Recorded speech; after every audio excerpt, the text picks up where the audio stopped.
regreso con esta programación especial del Gobierno de la Mañana y la Z101. En esta programación que cada año nos obliga a estar junto a todos ustedes en el inicio de la Semana Mayor y sobre todo del operativo, donde las autoridades del país de manera conjunta salen a intentar garantizar que la vida sea preservada. Y qué mejor momento posiblemente que venir de una situación tan traumática como la que le ha tocado a la sociedad dominicana para hablar del valor de la vida, para preservar la propia, la de los demás, asegurar que en el uso de nuestras libertades no vamos a afectar a terceros. Y eso pasa también porque la educación vial, que es uno de los primeros escenarios donde aprendemos esto, se utilice. Hemos tenido en estos días declaraciones interesantes de la ministra de la Mujer, Mayra Jiménez, con respecto a algunos temas, algunos de ellos tópicos desgarrantes, dolorosos, importantes. Y es un buen momento, ¿por qué no?, para recordar algunos de los trabajos y de las misiones de las que participa este ministerio, incluyendo, me parece que será importante tocar sus declaraciones recientes sobre los niños que quedaron en el estado de orfandad tras la situación que ocurrió hace ya una semana y que me parece es importante, como ella bien dijo, que las agencias del Estado acompañen a este grupo muy especial de ciudadanos que quedó seriamente afectado por este tema. Mayra, el Gobierno de la Mañana, la Z101, es tu casa, lo sabes, bienvenida a este espacio. Muchas gracias, José Luis, siempre es motivo de alegría, aún en los momentos de tristeza por lo que está viviendo el país, poder tener la oportunidad de saludar a todo este equipo, a Felipe, a Susana, a Julieta, a Manuel, a ti y a los que forman parte de este equipo que no están en esta mañana, pero que ya sin ellos la Z está incompleta, ¿verdad? Entonces, muy feliz de esta oportunidad en esta Semana Mayor, un asueto también que cada año convoca a la sociedad dominicana a reunirse en familia, a compartir, y que esperamos que este año sea un asueto tranquilo, que sea en armonía, que sea en paz y que no hayan familias dominicanas que tengan también que pasar por el dolor, a propósito de tanto dolor que hemos tenido en estos días producto de la tragedia que ocurrió la semana pasada, que no tengan que pasar por el dolor de perder a una familia, a un miembro de su familia. Por lo tanto, invitar a todos los que están escuchando a la Z que tengan una Semana Santa tranquila, en armonía, que no corran mucho en la carretera y que recuerden que este país está de duelo. Y un recordatorio también, que queremos una Semana Santa libre de violencia, que queremos una Semana Santa donde las mujeres, las adolescentes y las niñas estén seguras en sus hogares, que debe ser el lugar más seguro para cualquier persona y que a diario se convierte en el lugar más inseguro para las mujeres, pero que estén seguras también en la playa, si van a una playa y tranquila, a un río o en cualquier espacio público donde estén compartiendo en familia. Y el Ministerio de la Mujer estará entonces presente en esos espacios públicos también, llevando orientación a la familia de cómo prevenir hechos de violencia y cómo acudir al sistema de protección a víctimas si usted conoce de algún caso. Me gustaría conocer cuáles son los planes que tiene el Ministerio, Gloria, con la asistencia que se le están dando sobre todo a las viudas de la tragedia del Yesé, por un lado, a los niños que quedaron huérfanos de padre, de madre, porque esto ha sido una tragedia que afecta a todas las clases sociales, sin importar su rango. Y me gustaría saber si hay algún tipo de asistencia directa, si se han contactado con esa familia y si hay algún programa especial que pudiera poner en marcha el ministerio en asistencia a esas personas. Muchas gracias, Felipe, por la oportunidad. Lo primero es decir que cuando niñas, niños y adolescentes quedan en orfandad de la madre o el padre, y en el peor de los casos de ambos, como suele suceder, desde la política pública, desde el gobierno, tiene que haber una respuesta de protección integral a esa población que necesita de la asistencia del Estado, de la protección efectiva del Estado, para que no se malinterprete el término de asistencia. En ese sentido, lo ha dicho el presidente Luis Abinader el pasado lunes durante la semanal, desde el gobierno se están haciendo los levantamientos de esas familias que han sido afectadas para ir en su auxilio. Si usted me pregunta mi parecer en términos de la protección que debe dársele a esos niños, a esas niñas y adolescentes, van desde ese acompañamiento psicológico y social que le permita lidiar y poder sobrellevar una carga tan pesada, tan dolorosa y tan difícil para cualquier niño, niña o cualquier adolescente en el país. Eso por un lado, creo que tiene que haber ese acompañamiento. El acompañamiento de duelo, Felipe, es un acompañamiento que lo dan profesionales especializados. El Ministerio de la Mujer tiene todo un servicio de asistencia psicológica que es para víctimas de violencia, pero están las instituciones del Estado, en este caso desde Salud Pública, que tienen esas especialidades y que tienen que ponerse presentes. Yo pienso también que las familias que quedarán a cargo de niñas y niños que han quedado en orfandad total o parcial, pueden y deben recibir una pensión especial del Estado para protegerlo conforme a la cantidad de niños y niñas que haya en esa familia. Es decir, no es lo mismo estar a cargo de uno solo que de tres. Entonces eso también tiene que valorarse desde el Estado. El presidente, el pasado 27 de febrero, en su rendición de cuenta, anunció un programa especial de pensiones para niñas y niños en orfandad por feminicidio.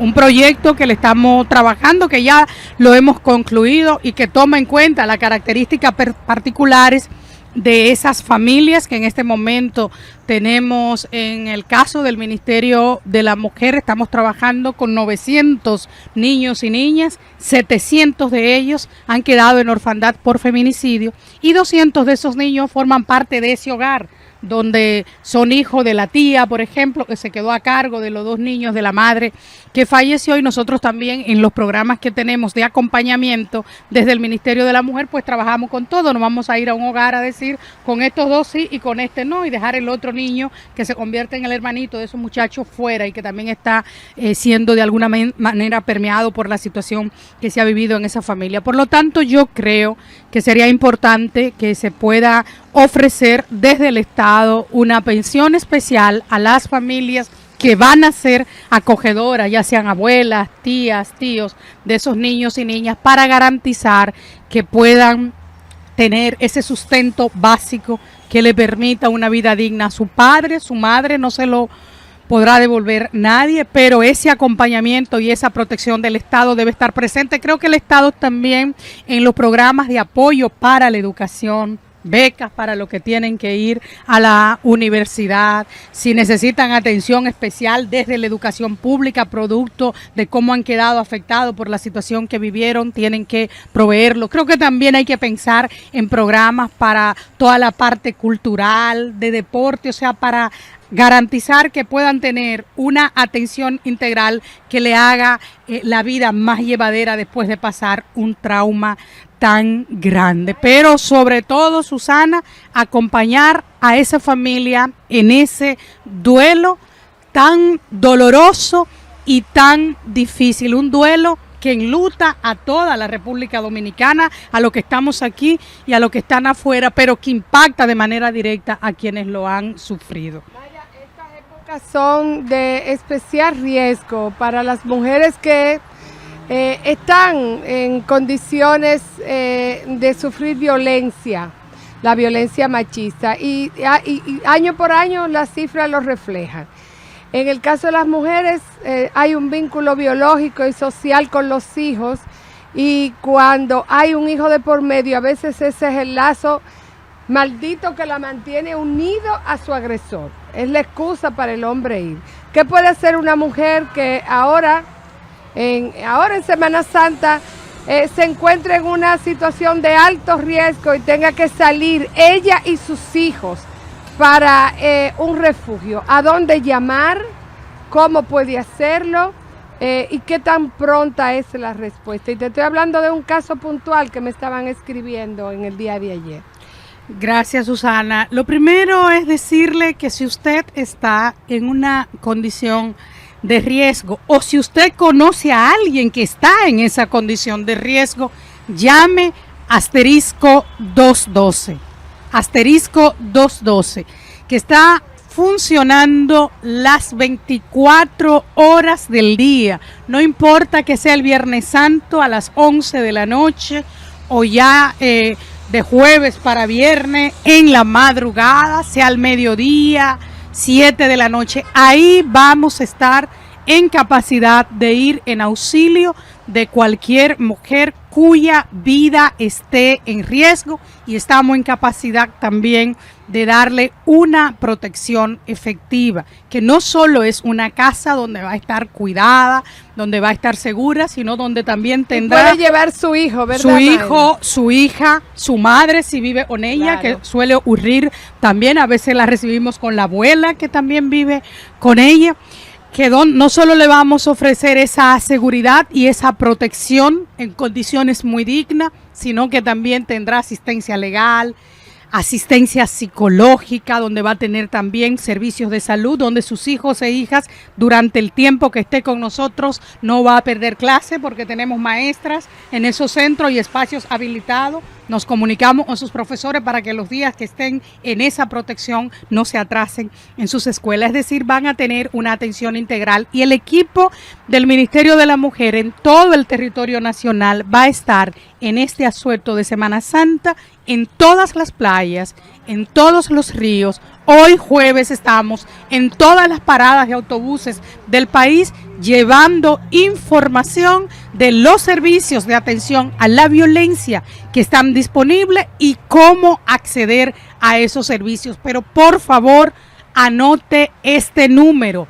asterisco 212. Es una línea de emergencia que salva vidas. Mayra, un momentito, vamos a decir el número correcto.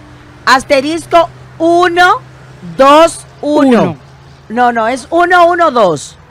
Porque recuerden, no, 212, pero 12. Miren por qué hago esta salvedad. Recuerden que el tema también de emergencia de 911, que era 911, se le cambió porque hubo un menor que se cansó de buscar el 11 y no pudo, porque no hay 11. Entonces es bueno describírselo uno por uno, porque esos niños a veces son los ángeles que cuidan la protección. 121. Asterisco 121. Sí, Mayra. Sabemos que el tema de prevenir la vida de una mujer que ya se sabe está en riesgo es multidisciplinario, ¿verdad? No, la responsabilidad no es solo ni es exclusiva del Ministerio de la Mujer. Y en ese sentido me gustaría preguntarte lo siguiente. Cuando una mujer es acogida, sea con sus hijos o con su madre o ella sola, no importa, es acogida en un centro de los que hay en el país, ¿cómo se da a partir de ahí el trabajo con las demás instituciones que tienen el deber de, por ejemplo, perseguir al agresor? ¿Hasta qué tiempo está esa mujer ahí? Hasta que el agresor lo puedan apresar, y lo apresan, entonces ella puede volver a su hogar, o puede durar ahí de manera indefinida, porque sabemos que a veces resulta que los organismos de auxiliar del Ministerio Público, llámese Policía Nacional, a veces duran meses para poder apresar a un agresor. ¿Cuál es el tiempo máximo que puede estar esa mujer en ese centro? ¿Cómo se da ese trabajo? Porque es que a veces sentimos como que una de las piezas falla. Y me gustaría que tú, por favor, nos explique esa parte. Lo primero es que, muchas gracias, Julieta. Julieta, que ha trabajado en la Procuraduría, que además es abogada, conoce también del sistema y de cómo funciona. Lo primero es que hay una articulación a nivel interinstitucional con el Ministerio Público, con la Policía Nacional, con salud pública, porque muchas veces hay situaciones de salud envueltas en las que también tenemos que coordinar acciones con CONANI por todo el tema de la protección a niños, niñas y adolescentes, que es de rectoría de CONANI, y con otras instituciones del Estado. De hecho, la mayoría de los ingresos a nuestros refugios vienen referidos por el Ministerio Público. Y hay una coordinación desde nuestra dirección de casa de acogida con todas las fiscales en cada una de las provincias donde están estos refugios operando. Hay una coordinación porque esas mujeres tenemos que trasladarlas al tribunal generalmente y acompañarlas en ese proceso. Interviene la policía porque la parte de seguridad en las casas de acogida es una coordinación con la Policía Nacional, que debo aprovechar para agradecer todo el apoyo de la directora de la Dirección de Atención a la Violencia de Género de la Policía, la generala Celeste Yané Jiménez, que hace un excelente trabajo de coordinación con nosotros. Y todo ese proceso en el que interviene el Ministerio Público y que nosotros también participamos en la justicia se hace de manera coordinada. De hecho, la coordinación entre Ministerio Público y Policía Nacional es diaria, no es una cuestión que se da cuando se reúne el gabinete que se tiene para toda la política de gobernanza del sistema, sino que hay una coordinación diaria entre las fiscales, las abogadas del Ministerio de la Mujer, las psicólogas también del Ministerio de la Mujer y un equipo que llamamos coordinadoras técnicas que lleva la relación directa con el Ministerio Público. En cuanto al tiempo, Julieta, la ley establece, hay una ley que instituye las casas de acogida y habla de un mes. Y yo puedo decirte que puede ser un mes, pueden ser 2 semanas, pueden ser 3, y hemos tenido casos de 6 meses, de 4 meses, de 3 meses, porque más allá de lo que establece la ley de un periodo, de un tiempo, de un mes, nosotros vamos a tener a esa usuaria, a esa mujer, hasta tanto se entienda que hay un riesgo en sus vidas, porque el propósito es esa protección de asegurar que ninguna se convierta en una víctima. Y yo creo que ahí también, y esto es bueno que la población lo sepa, es importante destacar que en los últimos 4 años en las casas de acogida, Julieta, hemos atendido ya alrededor de 8.050 y tantas mujeres con sus hijos e hijas. Ninguna de esas 8.000 que hemos atendido en las casas de acogida se ha convertido en una víctima. En esa línea de emergencia, asterisco 212, así es, correcto, 212, hemos atendido ya hemos ofrecido más de 30.000 atenciones desde esa línea de emergencia a mujeres que han estado en riesgo, que alguien no ha llamado y nos han permitido ir en su auxilio. Y yo creo que esto es importante decirlo porque cuando estamos frente a hechos tan lamentables como los feminicidios, que yo siempre hablo de manera muy responsable de este tema, hubo un pico en el mes de marzo con relación a años anteriores para el mismo periodo, aunque marzo suele ser uno de los meses más violentos durante todo el año.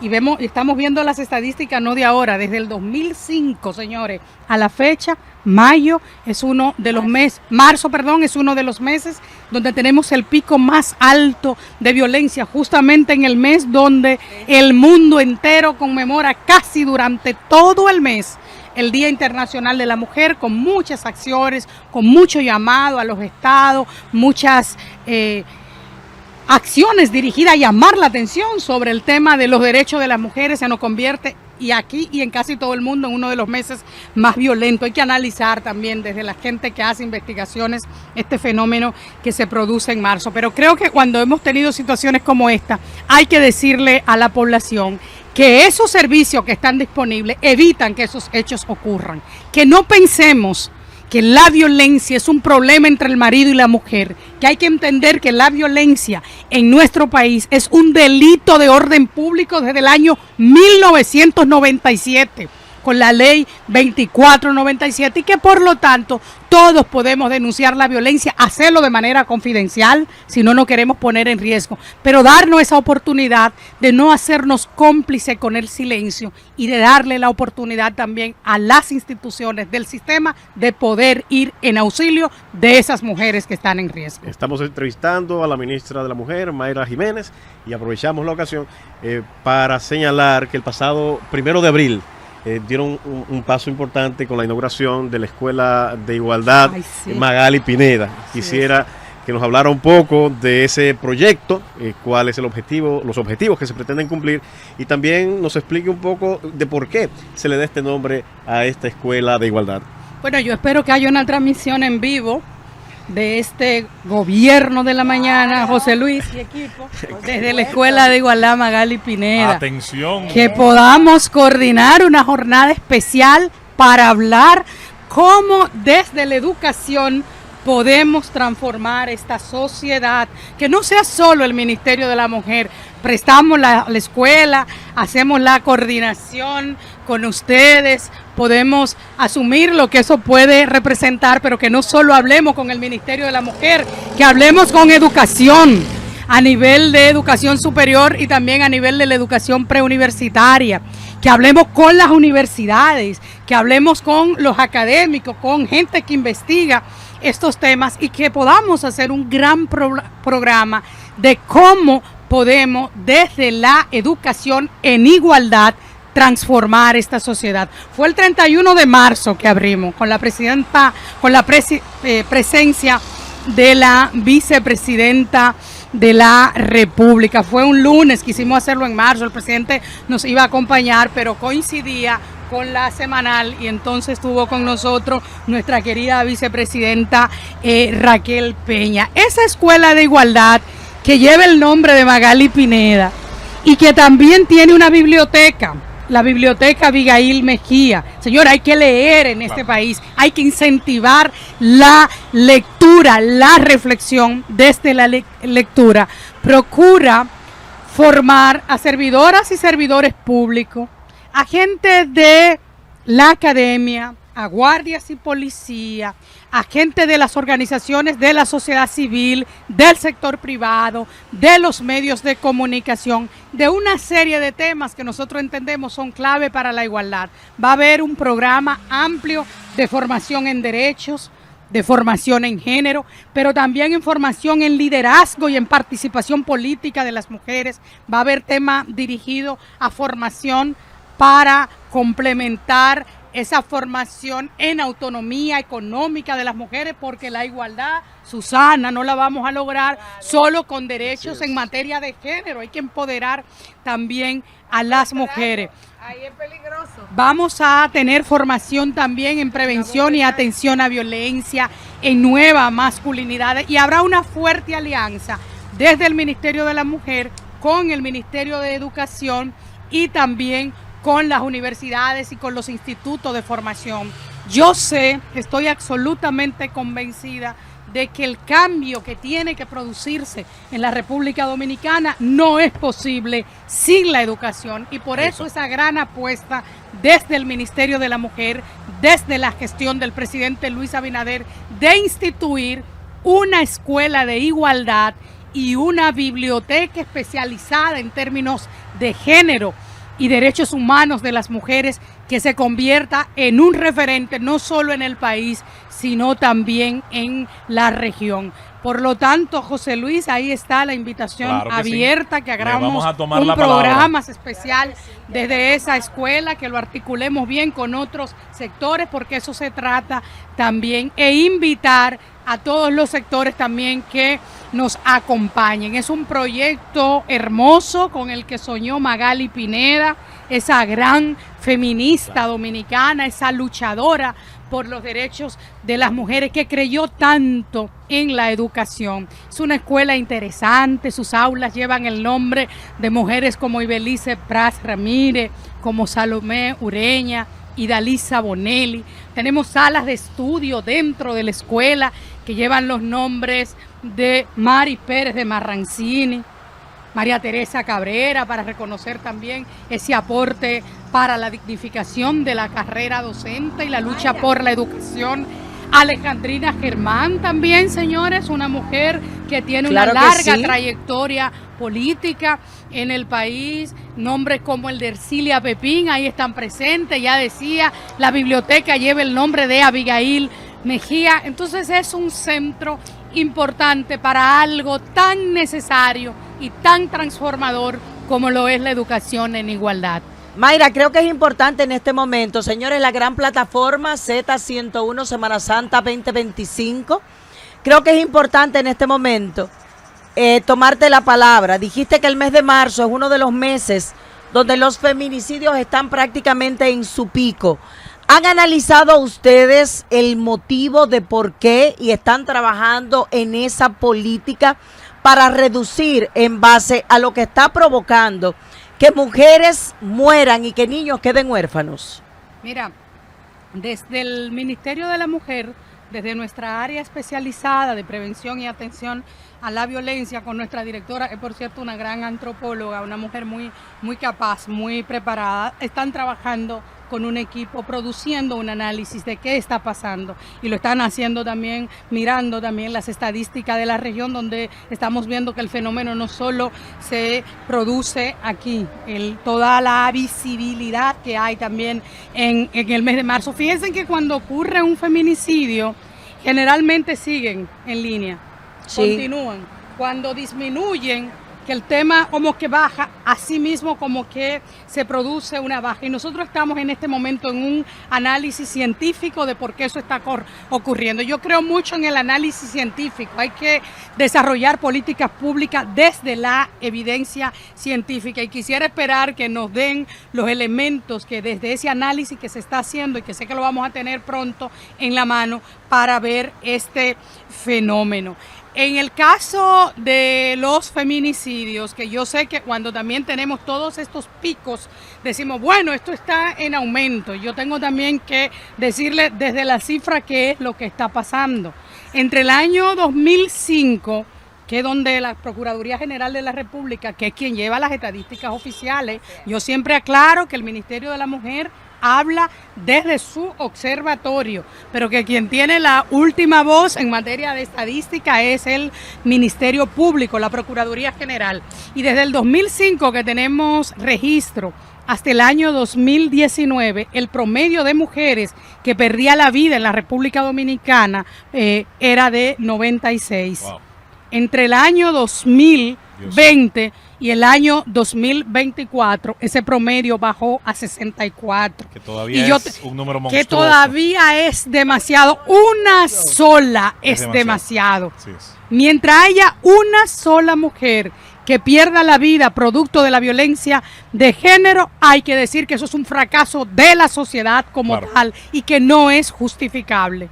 Pero también quienes nos escuchan allá afuera y ustedes que no solo son periodistas, sino que también estudian todos estos fenómenos, saben lo difícil que es revertir cifras y cambiar dígitos de problemas que son multidimensionales, que son culturales, que son multicausales y que son estructurales en la sociedad. El esfuerzo que estamos desarrollando para ir bajando esa cifra es enorme. Y yo le puedo decir que la aspiración que se tiene, que tenemos nosotras ahora en el ministerio, pero que lo han tenido las gestiones anteriores y que tienen que tenerlo futuras gestiones de gobierno, es a erradicar en todas sus expresiones la violencia contra las mujeres, las adolescentes y las niñas. No es a disminuir, es a erradicar. Eso es lo que merecen nuestras mujeres y es lo que necesita nuestra sociedad. Porque nunca podemos olvidar, José Luis, que cuando una mujer está bien la familia. Y que cuando una familia va bien toda la sociedad. Como tampoco podemos ignorar que este no es un fenómeno que tenemos que enfrentarlo solo las mujeres, que es un problema de hombres, de mujeres, de toda la sociedad, porque donde hay violencia sufre la madre y el padre, Sufre el niño y la niña, Así es. el hermano y la hermana, el vecino y la vecina, el primo y la prima. Es decir, la violencia nos daña a todas y todos tenemos que enfrentarla. Por eso, desde el Ministerio de la Mujer, en estas acciones que estamos desarrollando y que ahora en Semana Santa pretendemos impactar unas 600,000 personas en las playas, en los ríos, en las paradas de autobuses. Pretendíamos estar presentes en los peajes, pero nos dijeron que no, que los peajes iban a estar libres. Sí. Y que no querían que se aglomeraran personas y se retrasara el tránsito como una medida también preventiva, y somos respetuosos de todo esto, pero en aquellos lugares donde se concentran familias, donde se concentran personas, vamos a estar presentes en esta Semana Santa orientando y sensibilizando a hombres y mujeres como lo hemos hecho a lo largo de estos 4 años, donde ya hemos impactado alrededor de 4,5 millones de personas, de las cuales el 43%, Manuel, Julieta, que están aquí a mi derecha, son hombres. Yo creo que ese es un hito también de esta gestión, ese enfoque de que la violencia hay que trabajarla con todos los segmentos de la sociedad. Definitivamente que es así. Una sociedad primero tiene que comprender y aceptar un problema para luego cambiarlo, dejar de disculpar y exculpar a quienes causan el problema y la violencia. Gracias a la ministra Mayra Jiménez ha estado con nosotros, le tomamos la palabra a la ministra, vamos a hacer ese espacio. Creo que es una de las mejores formas de seguir, como hicimos en el programa especial desde Santo Domingo Norte, que fue muy bonito, desde la creación de Sedimujer, hacer este tipo de cosas, divulgarlas, mostrarlas a la población dominicana para que vea precisamente que hay políticas públicas efectivas. Gracias, ministra. Gracias a ustedes, invitar a la población a que estén en reflexión, que estén en armonía y que garanticemos espacios seguros para las mujeres y toda la familia en esta Semana Santa, que es especial, que es una Semana Santa de mucho duelo. No lo olvidemos, un país que está pasando por un momento muy difícil y que la mejor manera, José Luis, de honrar a quienes perdieron la vida y ser empático con las familias que están sufriendo ese duelo es precisamente teniendo una Semana Santa en tranquilidad y en familia. Nosotros seguimos con más en esta programación especial en el inicio del operativo Semana Santa 2025, la Z, siempre junto al pueblo dominicano. Pausamos y volvemos. Llévatelo, Francis.